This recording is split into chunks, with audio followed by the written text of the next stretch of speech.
the garage door. It's also the things for restaurants and that sort of thing. So give him a call. And let's take care of, well, look, we got Congressman Tim Walberg calling in. Congressman, how are you?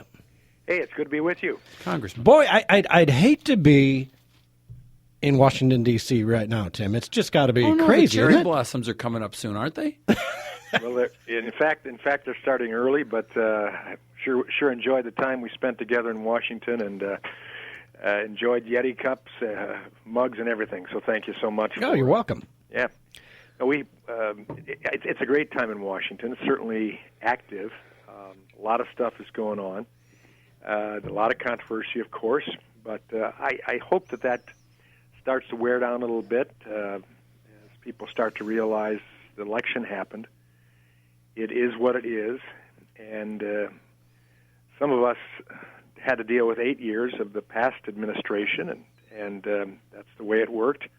And now we have a new administration that many of us are very excited about, and the opportunities that are there. So America's a great country. Let's just let's get over it and move on and move forward. Right. And so let me just ask you one thing, Tim, before we get on, because I know you've got a bunch of stuff that's going to come up this week, and I'm so glad that we are moving on it, because even Pastor Rick was asking me, can we ask Tim, if nothing else, let's just start doing our business and forget about all these sideshows that the Democrats keep throwing at us. But Jeff Sessions, having met with a Russian ambassador or any ambassador, isn't that what you as congressmen and as senators do on a fairly regular basis? Oh, very regular basis. I couldn't tell you all of the ambassadors or diplomats from foreign countries that either have come into my office or I've met at a meeting or I've met in their country over the past couple of years. It's par for the course. The issue is what is done and what is said there and what the purpose of the meeting is. And Jeff Sessions, I think, very clearly said, as a member of the Armed Services Committee and Foreign Relations, I meet with diplomats and ambassadors all the time. This was not done. The question was asked, did I meet and discuss campaign 2016? And the answer, of course, for him was no. And the Democrats are certainly trying to find any means by which they can throw wrenches into the gears as we're moving forward here, but we're moving forward. Right. Now, this issue of wiretapping, and I kind of thought we had all heard that previously, that the FBI was investigating and that certain committees were investigating anyways. Is there any truth, you think, to this wiretapping of the Trump Tower? I have no idea. We heard it this morning like you, and I would hope that President Trump would not tweet something out that would be totally blown away with no evidence. So I would at least think that he tweeted something that he is going to ultimately show people why he did it. So right. We'll wait and see. Yeah, we had a caller who worked on the campaign said the same thing, that he's going to probably go ahead. And maybe this is what Trump does and is so good at, kind of baiting the media and baiting these people to say all these things, and then he slams them with the actual facts, and they look Which, bad. of course, nobody pays attention to later, though, after all the allegations have been made and made That's all right. the media. That's right. Well, Tim, let's talk Obamacare repeal and replacement, because you're on the committee, right? And that starts in due earnest on, well, it's already started, but you really start firing up on Monday, right? Yeah, on Tuesday, the Ways and Means Committee on their portion of the Affordable Care Act repeal and replace, and they're dealing with primarily the tax policy issues, the funding policy issues, and an Energy and Commerce Committee, we're dealing with the policy, whether it's Medicaid or whether it's the basic insurance plans, and the means by which we put people in a place to have insurance and in a better way than Obamacare. And that starts Tuesday. I know that the Education Workforce Committee, in which I sit and chair the subcommittee on health, employment, labor, and pensions, we will be marking up a bill dealing with areas of wellness, workforce policy for health care plans. And then what I understand, and everything always is subject to change, but what I understand, before the end of the week, the Energy and Commerce Committee will start to mark up the larger portion of the repeal of Obamacare and replacement. It'll start with the heavy repeal. That'll go through the reconciliation bill, and that's what we're working on. That doesn't take a 60-vote majority in the Senate. It can go through the Senate with a 51-vote majority and go to the president for signing. That will repeal significant parts of Obamacare, and then Tom Price, Secretary Price, will be able to do multiple changes and repeals and replacement as a matter of course, because of what the law says he's capable of doing, the Affordable Care Act law. So that will be part of it, and then we'll get down to the final aspects that are left, and that will be a little bit more difficult because it'll take a larger majority in the Senate to pass it. I think it's ironic that we had Obamacare foisted on us by reconciliation. Now it will be surgically removed by you're reconciliation. Right. You're right, and oh, finally, thank you, sir.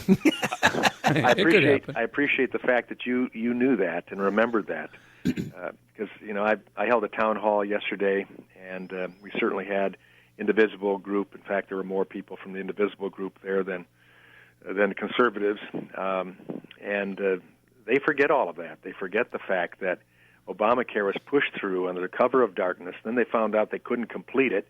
Some of the things they had to change, get the final votes out of even the Democrats on it. So they pulled a Senate bill out and put it under reconciliation, so it wouldn't take the 60-vote requirement. Wasn't it unrelated, and they changed the text and kept the title or something? Yeah, it was totally unrelated, but it was a bill that sits there, and that's within the confines of the rules.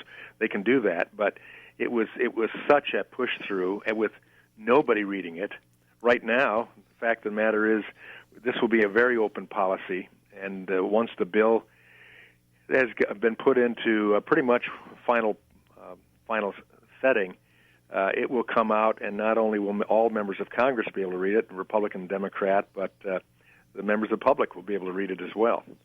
And that would be so different than what took place under Obamacare, and then Nancy Pelosi saying we have to pass it in order to find out what's in it. Yeah, what is this flap right now? I was hearing a little bit about how come we can't read this, sir, before it's passed or something. What well, it's strategic disagreement. The chairman of the committee, Energy and Commerce, felt that we had a problem already with some people taking a look at a draft copy and then putting out press releases of opposition based upon the draft copy, when in fact the draft copy had already been scuttled and gone on to the next version of it. And so I think Greg Walden decided we're going to leave this new draft, which is getting pretty close to completion, in a secure place. Members of the committee can come in and read it. I read 44 of the 65 pages on Thursday afternoon before I had to fly back here. I told leadership that I wish I could take that copy and finish up my 65 pages of reading on the plane. It's going to get out one way or another. I don't see how this is going to keep that from happening and cause misunderstanding or people to postulate on it. But that was the decision. But this week, I'm certain that it will all be out in the open for everybody to read, and it will be amended and changed from that point. So it still won't be final.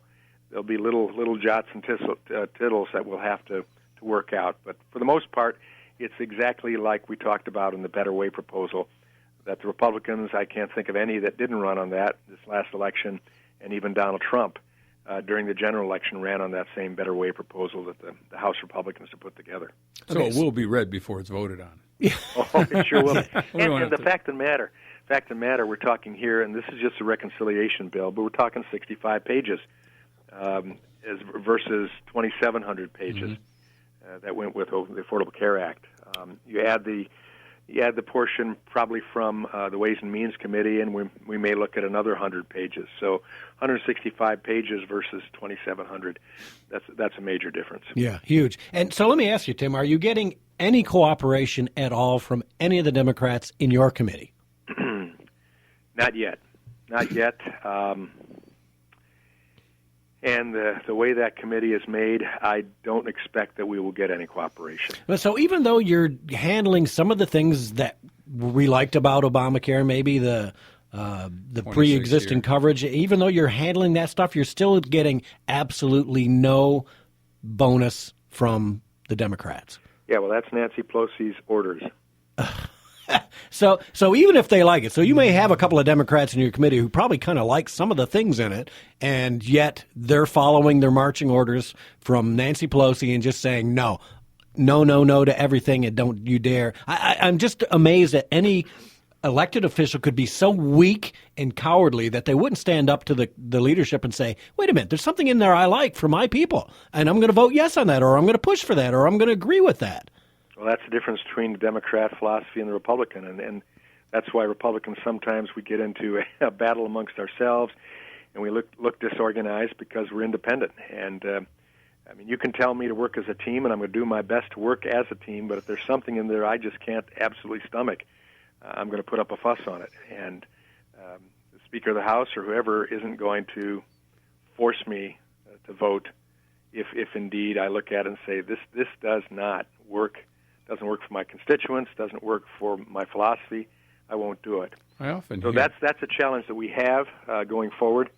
We're not expecting any help from the Democrats, so that's why we've got to work together as Republicans, and hopefully none of us will mandate 100% or nothing. Right. That's what I hear often as a criticism, though, is that we aren't as lockstep as the Democrats, and that's why we can't advance as much on them as they seem to on us. Well, I don't know about that because the House, how many bills, Tim, in the last 8 years did you guys send up to the Senate, and the Senate just sat on them?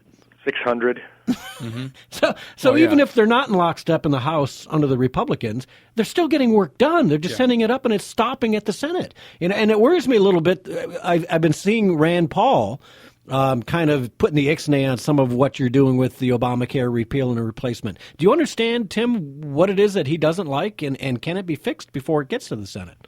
Well, he's going to have to come up with a better idea than he has right now, and that's simply two bills.